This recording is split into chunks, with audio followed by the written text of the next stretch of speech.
Hello दोस्तों, मैं हूं ओमकार आदर्श और आप देख रहे हैं हमारा यूट्यूब चैनल देहाती किस्सा, जिसमें आप सुनते हैं पुराने देहाती किस्से जो किसी समय पर प्रचुर मात्रा में हुआ करते थे और मनोरंजन का एकमात्र साधन थे। तो ज्यादा समय न लेते हुए आइए सुनते हैं ये मजेदार किस्सा। उससे पहले अगर आपने चैनल को सब्सक्राइब नहीं किया है तो कृपया करके सब्सक्राइब जरूर। बहुत समय पहले एक ब्राह्मण कश्मीर में रहता था जिसका नाम सोदराम था। उसके पास यदि कुछ था तो एक टूटी फूटी झोपड़ी और एक गुस्सैल स्वभाव की पत्नी। यह पत्नी उसे बहुत परेशान करती थी। वो तंग आ चुका था। इस कारण उसे अपने घर से कुछ ज़्यादा लगाव भी न था। परम ईश्वर ने मेरे भाग्य में यही लिखा है तो मैं उसके सामने क्या असंतोष दिखाऊं। मेरे भाग्य में यही लिखा है तो यही सही। वो अपने आप से यह कहता रहता था, परंतु उसकी पत्नी के तेवर बिगड़ते रहे और अपमान करना और भी बढ़ता गया।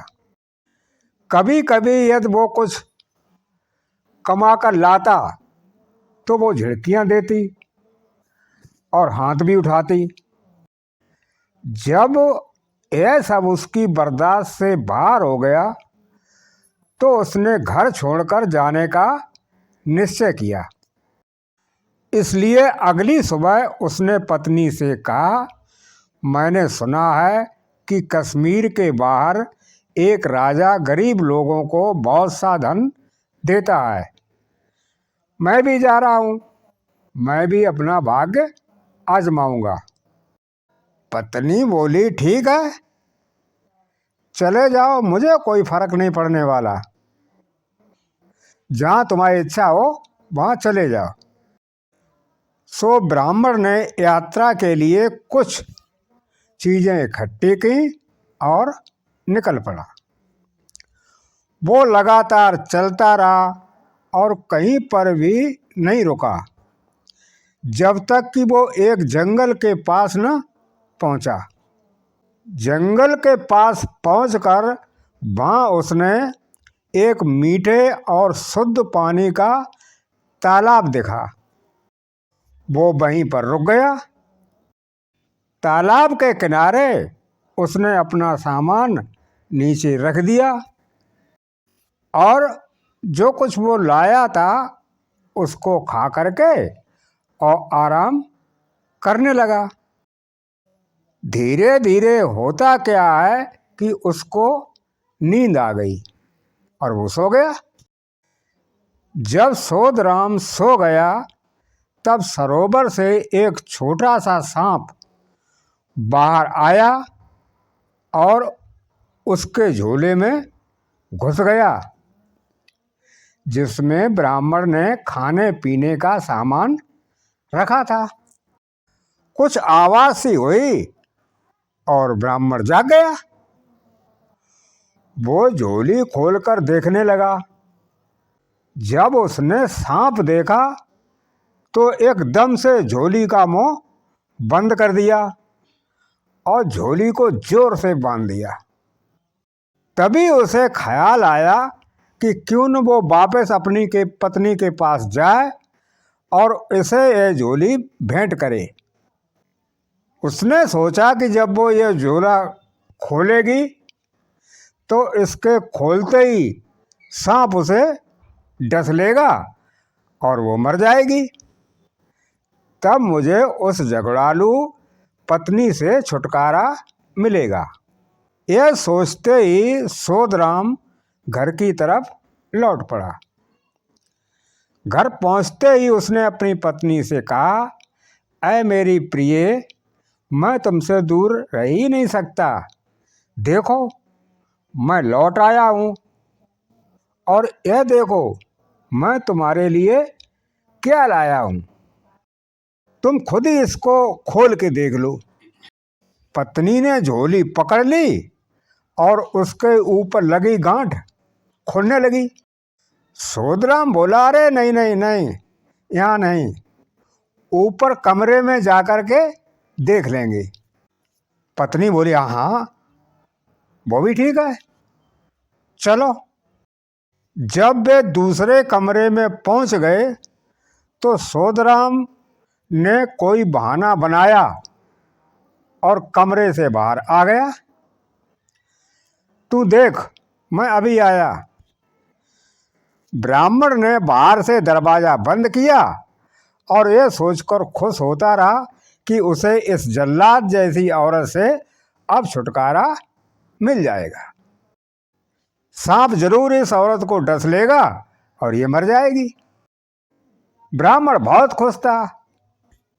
कमरे के अंदर उसकी पत्नी ने जैसे ही झोली की गांठ खोली, वैसे ही एक सांप बाहर आ गया। उसने झोली एक तरफ फेंक दी और चिल्लाने लगी, सांप सांप सांप। वो कमरे से बाहर आने लगी, लेकिन दरवाजा तो बाहर से बंद था। अरे सुनो, दरवाजा खोलिए। सोदराम ने कहा, हाँ हाँ खोलता हूँ, लेकिन माने खोलो ना दरवाजा। केवल हाँ हाँ करता रहा, खोलता हूँ, कुंडी पकड़ के खटखटाता रहा, लेकिन उसने दरवाजा नहीं खोला, ये सोच करके कि सांप इसको किसी तरह काट ले।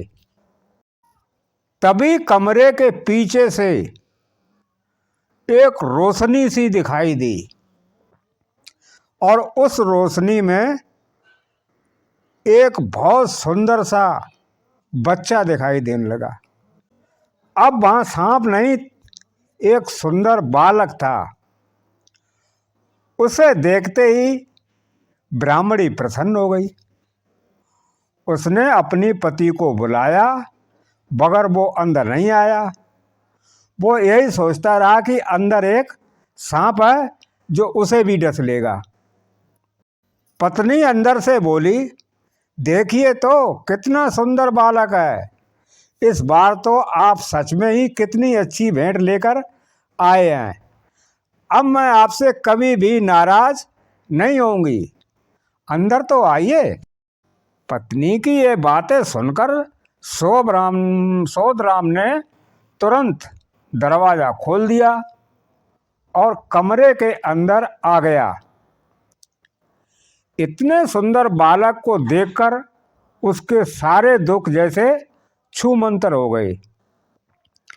उसने अपने बेटे और पत्नी को चूमा। दोनों पति पत्नी प्रसन्न हो गए और अब सुख से रहने लगे। ब्राह्मण का इस बालक के आते ही जैसे भाग्य खुल गया।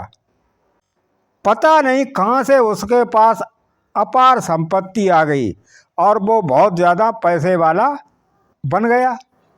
जब वो पैसे वाला बन गया तो उसका हर तरफ सम्मान होने लगा।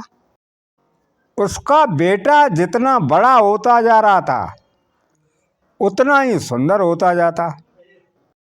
सोदराम और उसकी पत्नी ने उस बालक का नाम नागराज रखा। 4 वर्ष का बालक इतना बुद्धिमान था कि बड़ों बड़ों को बहस में हरा देता था।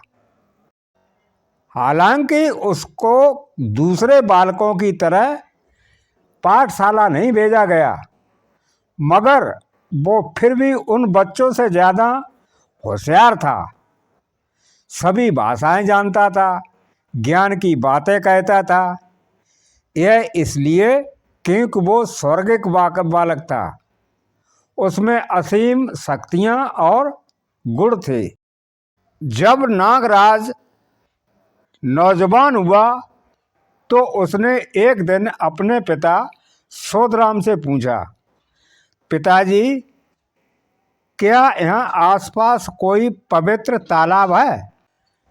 क्यों, किस लिए? सोदराम ने पूछा। बालक ने जवाब दिया, मैं एक पवित्र तालाब में नहाना चाहता हूँ। ब्राह्मण ने फिर पूछा, क्यों? पिताजी, मेरी कई दिनों से, क्या बहुत समय से एक तालाब में नहाने की इच्छा हो रही है, परंतु वो स्वच्छ होना चाहिए, नहीं तो मैं अशुद्ध हो जाऊंगा। उसका पानी बिल्कुल साफ होना चाहिए, उसमें कोई भी गंदगी नहीं होनी चाहिए। सोधराम ने कुछ देर सोचा और फिर कहा, यहाँ हमारे आसपास तो ऐसा कोई तालाब नहीं है, मगर राजा के बाग में एक तालाब है। उस बाग के चारों ओर एक ऊंची दीवार है, वहां जाना तो असंभव है। जाने का वहां कोई रास्ता नहीं है। नागराज ने कहा, आप मुझे दिखा दीजिए कि वो बाग कहाँ है। नहीं, कभी नहीं। अगर राजा के सिपाही हमें देख लेंगे तो महाराज को खबर कर देंगे और वे हमें जिंदा नहीं छोड़ेंगे। नागराज ने कहा, आप मुझे वहां ले चलिए, हमें कुछ नहीं होगा। आप तो जानते ही कि मेरे पास दिव्य शक्तियां हैं, मैं कोई साधारण युवक नहीं हूं। ब्राह्मण बोला, मगर फिर भी हमें ध्यान रखना होगा, आप मुझ पर विश्वास रखिए पिताजी। नागराज बोला, सो तो है।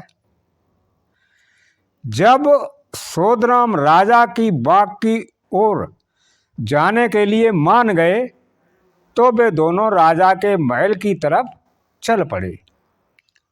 नागराज ने देखा कि कितनी ऊंची दीवारें हैं, तो वो एक छेद ढूंढने लगा, मगर दीवार में कोई छेद नहीं था। आखिर उसे एक छोटा सा छेद दीवार के नीचे दिखाई दिया। वो प्रसन्न हो गया। उसने अपने आप को एक छोटे सांप में बदला और बाग के अंदर घुस गया। अंदर आकर जब उसने एक पवित्र स्वच्छ पानी का तालाब देखा तो उसने अपना रूप बदला।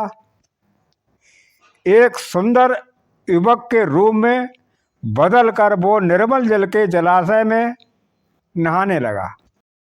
जब राजकुमारी ने, जो उस समय बाग में बैठी थी, पानी में छप छप की आवाज सुनी तो उसने अपनी दासियों को यह देखने भेजा कि बाग में कोई घुस तो नहीं आया है। परंतु जब तक दासियां वहां पहुंची, नागराज ने फिर से सांप का रूप धारण करके बाग से बाहर निकल गया। कुछ दिनों बाद वो फिर से आया और वहां नहाने लगा।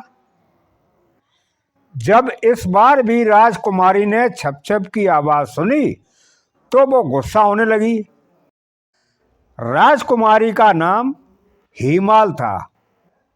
तो राजकुमारी हीमाल ने अपनी दासियों से कहा, कौन है यह जो मेरे बाग में आकर मेरे ही ताल में नहाने की हिम्मत कर रहा है? देकर आओ और जो भी हो उसे पकड़ कर ले आओ।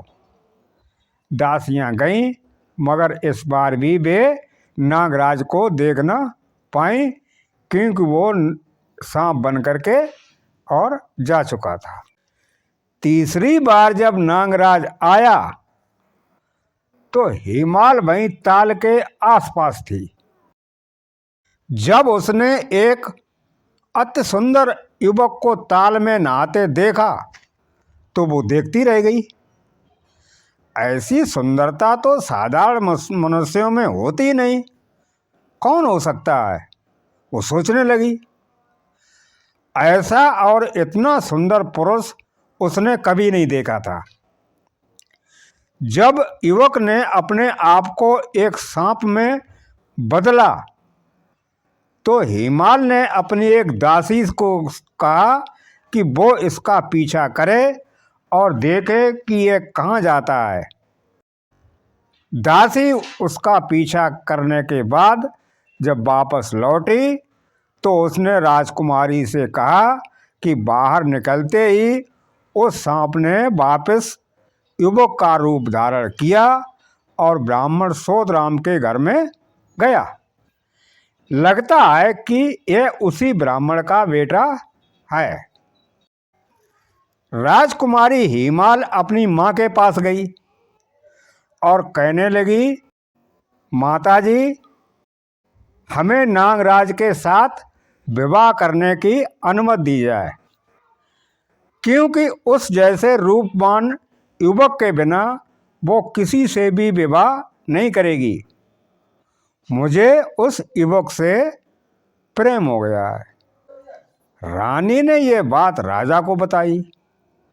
राजा अपनी बेटी के पास गए और कहा, मेरी प्रिय पुत्री, तुम जिस भी राजकुमार के साथ विवाह करना चाहो करो। मैं सभी अच्छे अच्छे राजकुमारों को यहाँ बुलाऊंगा। तुम जिसको भी चुनोगी उसे तुम्हारा पति स्वीकार कर लूंगा। हिमाल बोली, नहीं पिताजी, मैंने इस ब्राह्मण के बेटे को देखा है। उसके रूप और गुणों के समान और कोई नहीं हो सकता। राजा ने कहा, तुम्हें मालूम भी है कि तुम क्या कह रही हो? वो ब्राह्मण सोदराम का एक साधारण सा व्यक्ति है। मैं कैसे उसके साथ अपनी बेटे के रिश्ते के लिए उसके बेटे का हाथ मांगूंगा? कहाँ मैं और कहाँ वो?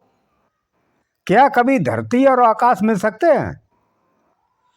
मैं तुम्हारे लिए दुनिया का सबसे सुंदर राजकुमार ढूंढ कर लाऊंगा। हिमाल बोली, नहीं पिताजी, बिल्कुल नहीं। इससे क्या फर्क पड़ता है कि वो गरीब है या अमीर? मैंने सोदराम के बेटे को ही अपना पति मान लिया है। मैं अब किसी और को स्वीकार नहीं कर सकती।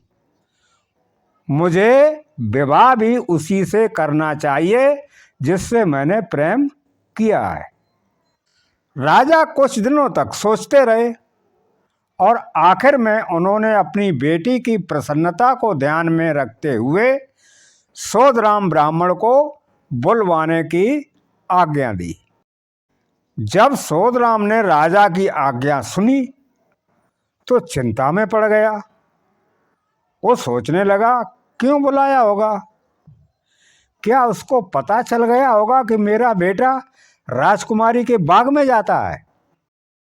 क्या उनको यह तो नहीं पूछना है कि मैं एक साधारण सा गरीब ब्राह्मण धनवान कैसे हो गया, या कोई और बात है? वो सारी रात इसी सोच विचार में सो नहीं पाया। सोदराम जब महाराज के सामने पहुंच गया तो राजा उसे देखकर सोचने लगा, क्या इसी के बेटे के साथ मुझे अपनी बेटी का विवाह करना पड़ेगा? दूसरे राजा क्या कहेंगे? मेरे मंत्री क्या कहेंगे? लेकिन बाद में फिर हिमाल की बातों को ध्यान किया तो निश्चय किया कि अपनी बेटी की खुशी के लिए इससे बात करनी जरूरी है।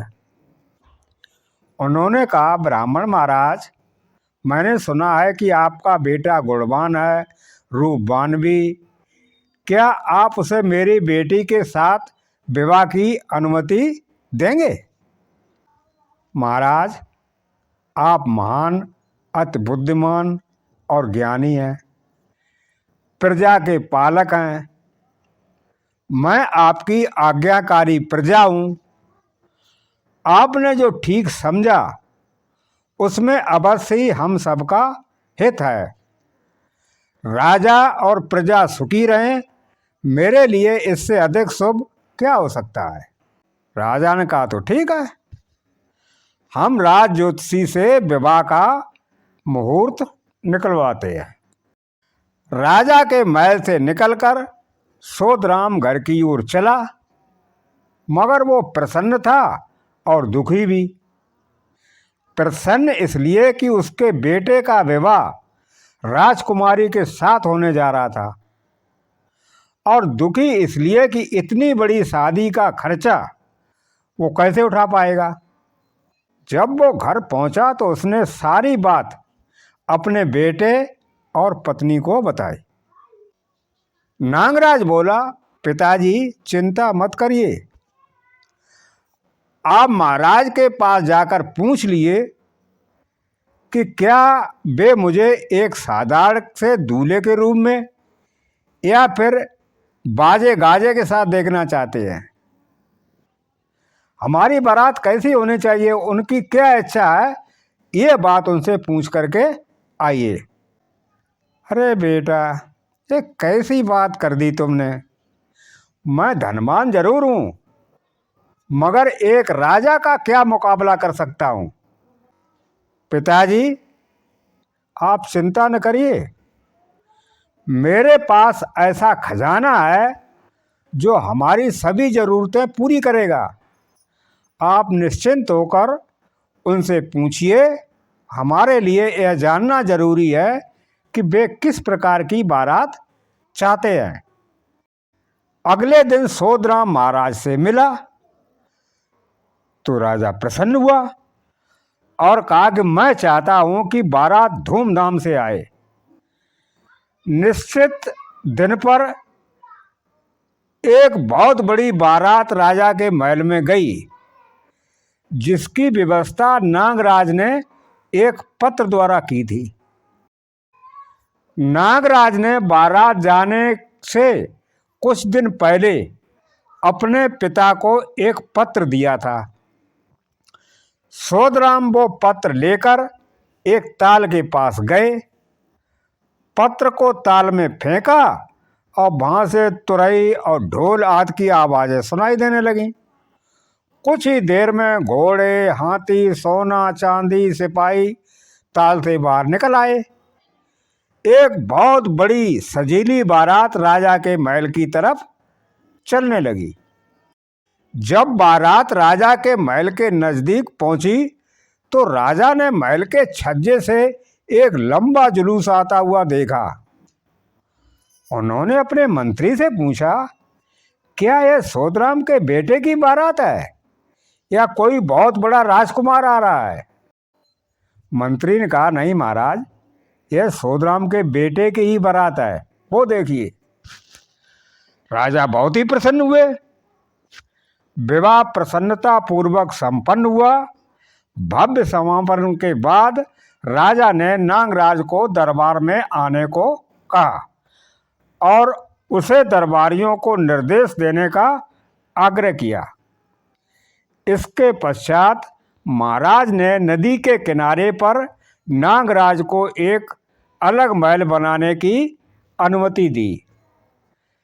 नागराज अपनी पत्नी हिमाल के साथ उस नए महल में रहने लगा।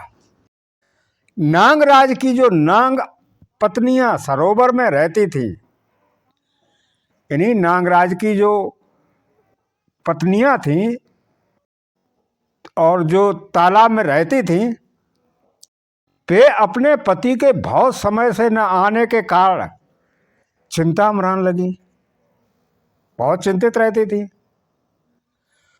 उन्होंने अपने पति को ढूंढने और वापस लाने के लिए योजना बनानी शुरू की। जब उन्हें यह मालूम चला कि उसने मनुष्य का रूप धारण करके हिमाल से विवाह किया है, तो बहुत क्रुद्ध हुई, बहुत गुस्सा हुई। उनमें से एक ने उसे वापस लाने की जिम्मेदारी ली।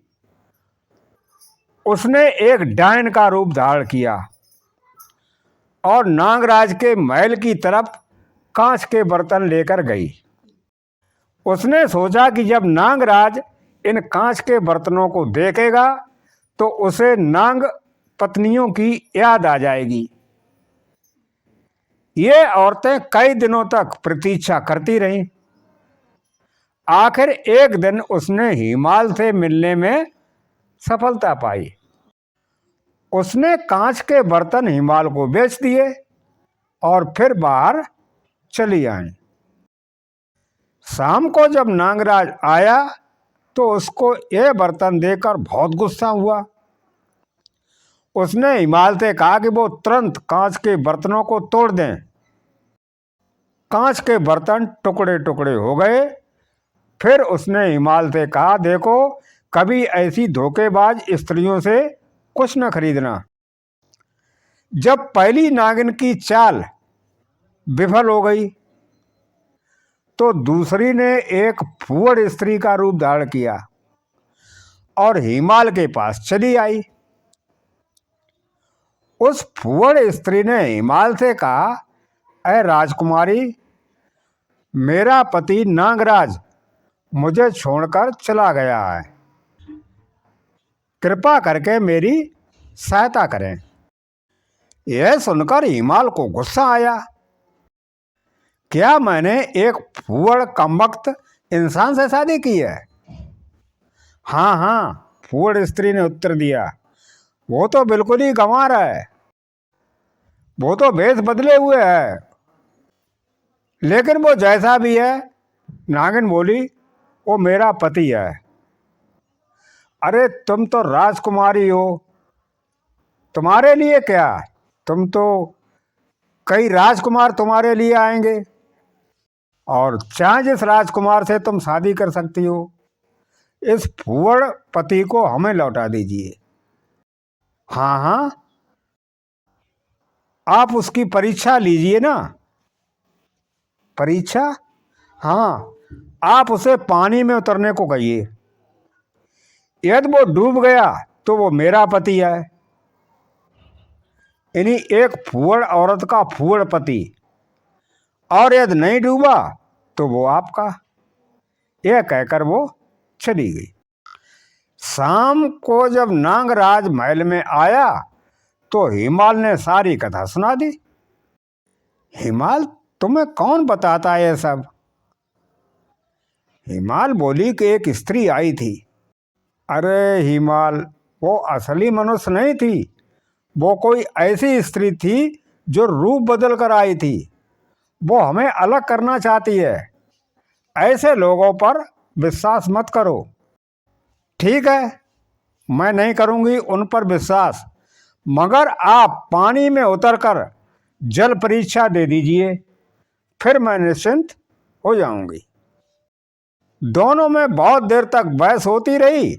नागराज जानता था अगर वो सरोवर के पानी में उतर गया तो नागिनें उसे नीचे खींच लेंगी, लेकिन हिमाल की जिद के आगे उसकी एक न चली। वो उस सरोवर के पास पहुंचा जिसके लिए नागिन ने, जो स्त्री बनकर आई थी, कहा था। हिमाल किनारे पर खड़ी खड़ी देखने लगी। जैसे ही नागराज के पांव जल में उतरे, अनेक सांपनियों ने उसके पैरों को जकड़ लिया और नीचे उतारती गईं। वो धीरे धीरे धीरे धीरे नीचे जाता रहा। हिमाल यह देखकर रोने लगी। सांपनियां नागराज को बहुत नीचे तक ले गईं। अब कुछ नहीं हो सकता था। हिमाल अपने सुंदर, गुड़ी और देवता समान पति को खो बैठी। रोते रोते हिमाल अपने महल के पास पहुंच गई। वो सारा दिन नागराज के बारे में सोचती रहती। उसे न सुख था न चैन। उसे सब कुछ बेकार और बेमतलब लगने लगा। आखिर उसने अपना महल भी छोड़ा और एक धर्मशाला बनवाई। वो अपना सारा धन नागराज के नाम पर गरीब लोगों में बांटती रहती। लोग हर रोज आते और उससे दान दक्षिणा लेकर चले जाते। धीरे धीरे क्या होता है कि उसकी सारी संपत्ति समाप्त हो गई। फिर एक दिन एक बूढ़ा और उसकी बेटी उसके पास कुछ मांगने के लिए आए। हिमाल ने कहा, मेरे पास अब धन नहीं बचा है। हाँ, ये सोने की ओखली और मूसल बचे रह गए हैं, इन्हें आप ले जाओ। उसके बाद मैं मर जाऊंगी। मैं अब जीकर भी क्या करूंगी। वो बूढ़ा भिखारी और उसकी बेटी धर्मशाला में रुके थे और जब निकलने लगे तो बूढ़े ने हिमाल से कहा, राजकुमारी जी, मैं और मेरी बेटी सदा ही इधर आते जाते रहते हैं। कल जब हम जंगल के पास पहुंचे तो वहां एक साफ पानी का ताल देखकर रुक गए। हम ताल के पास ही एक पुराने वृक्ष के खोखले कुंड में सो गए। आधी रात के समय जब सब कुछ शांत था तब कुछ आवाज हुई। हमने देखा कि ताल से एक राजा तथा उसकी फौज बाहर आई। अब तक मैं पूरी तरह जाग गया था। मैंने ध्यान से देखा, राजा बहुत ही सुंदर था और अपने सैनिकों का पूरा ध्यान रखता। जैसे ही सभी ऊपर आए वैसे ही सभी के लिए खाना परोसा गया। सबने रात का खाना खाया और उस दावत के बाद सभी सैनिक तथा कर्मचारी ताल के पास जाकर और गायब हो गए। मगर राजा वहीं रहा। जब राजा ने देखा कि सभी जा चुके हैं तब उसने एक थाली में खाना परोसा और पुकारने लगा, क्या कोई गरीब आदमी है यहाँ? इतनी बात सुनकर हम आगे चले गए।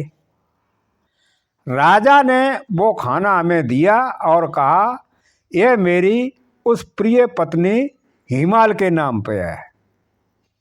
इसके बाद वो भी ताल के पास पहुंचकर गायब हो गया। यह सब सुनकर हिमाल का जी घबराने लगा।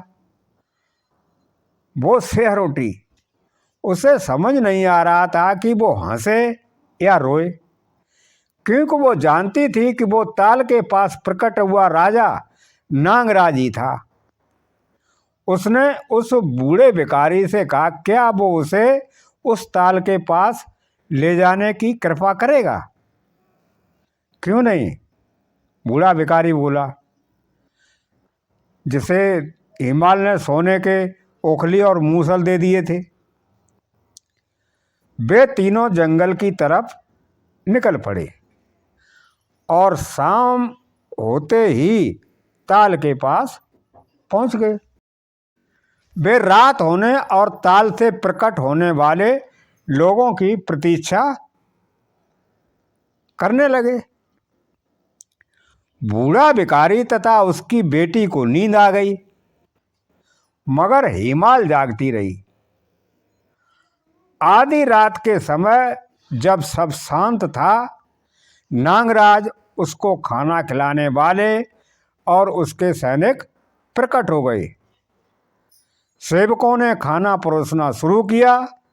जब सब लोगों ने खाना खा लिया और वे वापस ताल की तरफ चले गए तब नागराज एक थाली में खाना लेकर जंगल में चला और पुकारने लगा, कोई गरीब है कहीं? जब हिमाल ने अपने नागराज का सुंदर रूप, महान दिखने वाला राजा का व्यक्तित्व सामने पाया तो उससे रहा न गया। वो बोली, ओ मेरे प्यारे नागराज, मैं तुम्हारे बिना नहीं जी सकती। मुझे क्षमा करो, आ जाओ और फिर से मेरे साथ रहो। नागराज चौंक गया। वो समझ ना पाया कि क्या हुआ और कहा, कौन हो तुम? देखो मुझे पहचानो, मैं तुम्हारी पत्नी हूं। नागराज ने उसे पहचाना, मगर वो जानता था कि ताल में चले जाने के बाद अब वो उसके साथ रह नहीं सकता। सांपनियां मुझे ऊपर नहीं आने देंगी। तुम जाओ, मैं मौका देखकर तुम्हारे पास लौट आऊंगा। नहीं, मैं तुम्हारे बिना नहीं रह सकती। अगर तुम नहीं आ सकते तो मुझे ही ताल के तल में, ताल लोक में ले चलो। ऐसा संभव नहीं है। बहुत देर तक बहस होती रही। उसके बाद नागराज उसे अपने साथ ले जाने के लिए मान गया, मगर उसे कैसे ले जाए? इसलिए उसने हिमाल को एक कंकड़ में बदल दिया और अपनी जेब में रख लिया। ताल लोक में पहुंचकर सांपनियां आईं और उसका स्वागत किया। नागराज ने उनका स्वागत स्वीकार किया, परंतु उनके स्वभाव में कुछ बदलाव सा आ रहा था। जब नागराज ने पूछा तो सांपनियों ने कहा कि उसके शरीर से मानव की बू आ रही है। नागराज ने उन्हें बताया कि हाँ, उसके साथ एक मानव है, मगर वो उसे तभी प्रकट करेगा जब वे उसे कोई कष्ट न पहुंचाने का वचन देंगी। सर्पनियां मान गई और तब नागराज ने अपनी जेब से कंकड़ निकाला। कंकड़ हिमाल में बदला। जब सांपनियों ने एक सुंदर राजकुमारी देखी तो उनके मन में ईर्ष्या और दोष की भावना उत्पन्न हुई। उन्होंने एक साथ यह निर्णय लिया कि हिमाल से खूब मेहनत कराएंगे, उसे काम पे लगाएंगे। उसको कई काम दिए गए। उनमें से एक यह था कि उसे सर्पनियों के बच्चों के लिए दूध उबालना होगा। हिमाल काम में जुट गई और बिल्कुल भी उफ किए बिना सारे काम करती रही। वो हर दिन सर्पनियों के बच्चों को दूध पिलाती। एक दिन कुछ ऐसा हुआ कि दूध ज़्यादा ठंडा नहीं हुआ था और जैसे ही उन सांपनियों के बच्चों ने वो गर्म दूध पिया, वे मर गए। जब उन सर्पनियों को मालूम चला कि हिमाल की गलती कारण उनके बच्चे मर गए हैं, तो उन सब ने मिलकर उसे डस लिया और वो मर गई। जैसे ही हिमाल की मृत्यु की बात नागराज ने सुनी, वो दौड़ा दौड़ा आया और शोक में डूब गया। जब नागराज थोड़ा संभल गया तो उसने एक सैया बनाई। उस सैया पर हिमाल को लिटाया और ताल के बाहर आ गया। उसने उस सैया को ताल के सामने वाले पेड़ पर रख दिया। वो हर रोज पानी से बाहर आता और हिमाल को सैया पर देखकर फिर वापस ताल में चला जाता। एक दिन क्या होता है कि सुबह सुबह एक महात्मा जी वहां से गुजरते हैं। जब उसने पेड़ की टहनियों के बीच एक सैया देखी तो वो कुछ सोचने लगे और फिर हिमाल के मृत शरीर को नीचे लाया।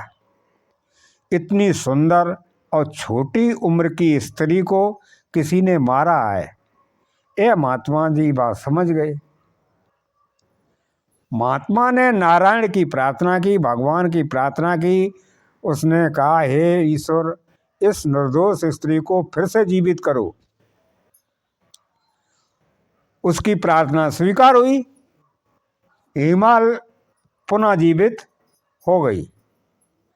महात्मा प्रसन्न हुए और हिमाल से कहा, चलो बेटी, तुम मेरे साथ चलो, मेरे परिवार में रहो।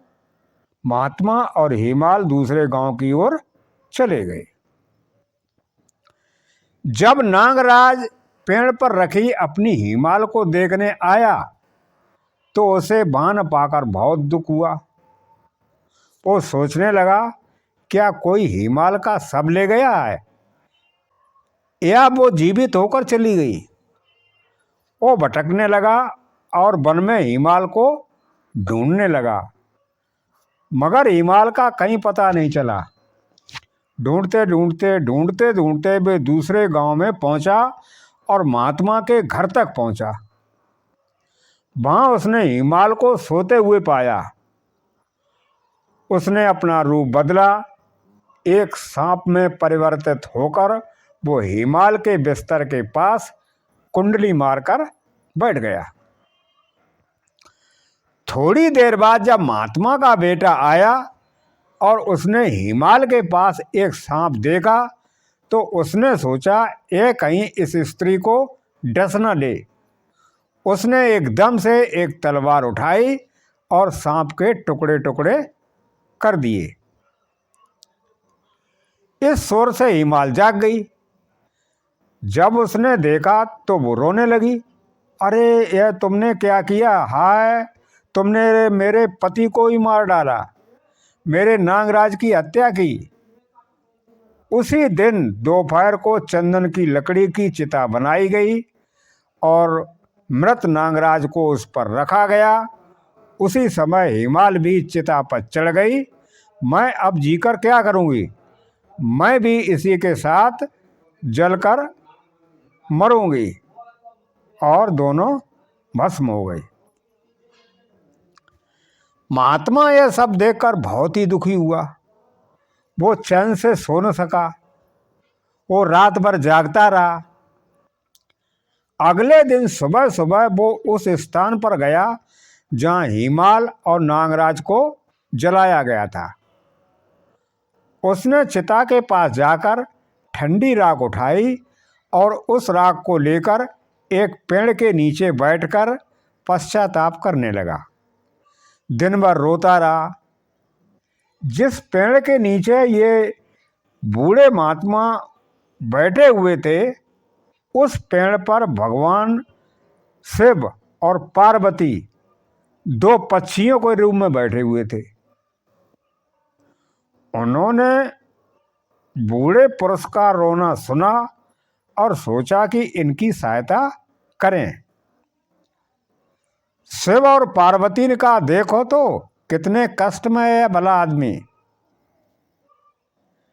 इसे मालूम है कि चिता से प्राप्त इस भस्म में कितनी शक्ति है। अगर यह इस भस्म को किसी तालाब में डालेगा तो ये दोनों फिर से जीवित हो उठेंगे। वृद्ध पुरुष ने यह बात सुनी और चिता की राख को एक सरोवर में यानी ताल में डाल दिया। जैसे ही भस्म पानी में गिरी, वैसे ही नागराज और हिमाल जिंदा हो गए, पहले से भी सुंदर। उन्होंने यहीं आसपास एक छोटा सा घर बनाया और उसमें रहने लगे। वृद्ध पुरुष जो महात्मा पुरुष था भी उनके साथ ही रहने लगा। वो उनके पिता के समान घर में रहने लगा और उन दोनों ने भी उसकी खूब सेवा की। उसके कारण ही उनको नया जन्म मिला था। सो उनकी सभी जरूरतों का पूरा पूरा ध्यान रखते थे। एक दिन वो वृद्ध पुरुष उन्हें आशीर्वाद देते देते स्वर्ग सिधार गया। उसके बाद भी उसके आशीर्वाद के कारण वे दोनों उसी छोटे घर में सुखी जीवन बिताते रहे।